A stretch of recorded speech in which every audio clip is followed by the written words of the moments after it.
Hi friends, നമസ്കാരം. എവിടെയെങ്കിലും നടക്കുന്ന യുദ്ധം നമ്മളെ എങ്ങനെ ബാധിക്കുമെന്നായിരുന്നു ആദ്യം ആൾക്കാർ പറഞ്ഞിരുന്നത്. പക്ഷെ അതെല്ലാം മാറി. നമ്മളെ ഓൾറെഡി അത് ബാധിച്ചു കഴിഞ്ഞു. എങ്ങനെയാണെന്ന് വെച്ച് കഴിഞ്ഞാൽ, ഒരു മേഖല തകരുമ്പോൾ അതുമായി ബന്ധപ്പെട്ട് ഓരോരോ മേഖലകൾ കണക്റ്റഡ് ആണ്. അവിടെയെല്ലാം ക്യാഷ് ഫ്ലോ കുറയും. ആളുകൾ അനാവശ്യമായ കാര്യങ്ങളിലേക്ക് പൈസ എടുത്ത് ചിലവാക്കുന്നത് കുറയും. പണം ഹോൾഡ് ചെയ്യപ്പെടും. അത് മൊത്തം വിപണിയെ തകർക്കുന്നതിന് കാരണമായി തീരും. നിങ്ങളത് മൊത്തത്തിലൊന്ന് അതിനെപ്പറ്റി ഒന്ന് പഠിച്ചു നോക്കൂ, അപ്പോൾ നമുക്ക് മനസ്സിലാവും. എന്തായാലും ഇവിടെ നമ്മൾ ചെയ്യേണ്ട ഒരു കാര്യത്തെപ്പറ്റിയാണ് ഞാൻ നിങ്ങളോട് സംസാരിക്കുന്നത്. എല്ലാ ആളുകളും ഇപ്പോൾ യുദ്ധം ഉണ്ടാകുമ്പോൾ രാജ്യങ്ങളും ചെയ്യുന്നത് പോലെ, ചില ഫുട്ബോൾ മാച്ചുകളിലും ക്രിക്കറ്റിലൊക്കെ ചെയ്യുന്ന പോലെ ഒരു പ്ലാൻ ബി ഈ സമയത്ത് ഉണ്ടാക്കിയെടുക്കുകയാണെങ്കിൽ ഇതൊരു വലിയ അവസരമായിട്ട് കൂടി നമുക്ക് കാണാം. കാരണം കൊറോണ വന്ന സമയത്തൊക്കെ പല ആളുകളും അതോടുകൂടി ലൈഫ് രക്ഷപ്പെടുത്തിയ ഒരുപാട് ആൾക്കാരുണ്ട്. കുറെ ആൾക്കാർ അതുകൊണ്ട് തന്നെ അതപ്പതിച്ചു പോയി, ജോലി ഇല്ലാണ്ടായി, സാമ്പത്തികമായി തകർന്നു.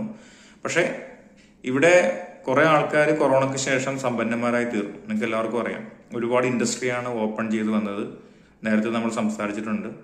എന്നതുപോലെ ഇനി അങ്ങോട്ടൊരു അവയർനെസ് ഉണ്ടാക്കിയെടുക്കുക. കാരണം ലോകം പഴയതുപോലെ ആയിരിക്കില്ല ഇനി പോകാൻ പോകുന്നത്. ലാസ്റ്റ് 50 വർഷം കൊണ്ടുണ്ടായിട്ടുള്ള മാറ്റത്തേക്കാൾ കൂടുതലാണ് ലാസ്റ്റ് 10 വർഷം ഉണ്ടായിരിക്കുന്നത്. അതുപോലെ തന്നെയാണ് ഇനി അടുത്ത 5 വർഷത്തിൽ ഉണ്ടാകാൻ പോകുന്ന മാറ്റം ഈ ലാസ്റ്റ് 19 വർഷം ഉണ്ടായതിനേക്കാൾ വേഗത്തിലായിരിക്കും അടുത്ത 5 വർഷം പോകാൻ പോകുന്നത്. നമ്മൾ പ്രതീക്ഷിക്കുന്ന, നമ്മൾ കാണുന്ന പല ജോലികളും മാർക്കറ്റിൽ നിന്ന് അപ്രത്യക്ഷമാവും. അതോടൊപ്പം പുതിയ ഒരുപാട് വിപണികൾ ഓപ്പണായി വരികയും ചെയ്യും. എന്നാലും ഒരിക്കലും ചലഞ്ച് അല്ലാത്ത ഒരുപാട് വിപണിയും അന്നും ഇന്നും എന്നും ഉണ്ടാവും.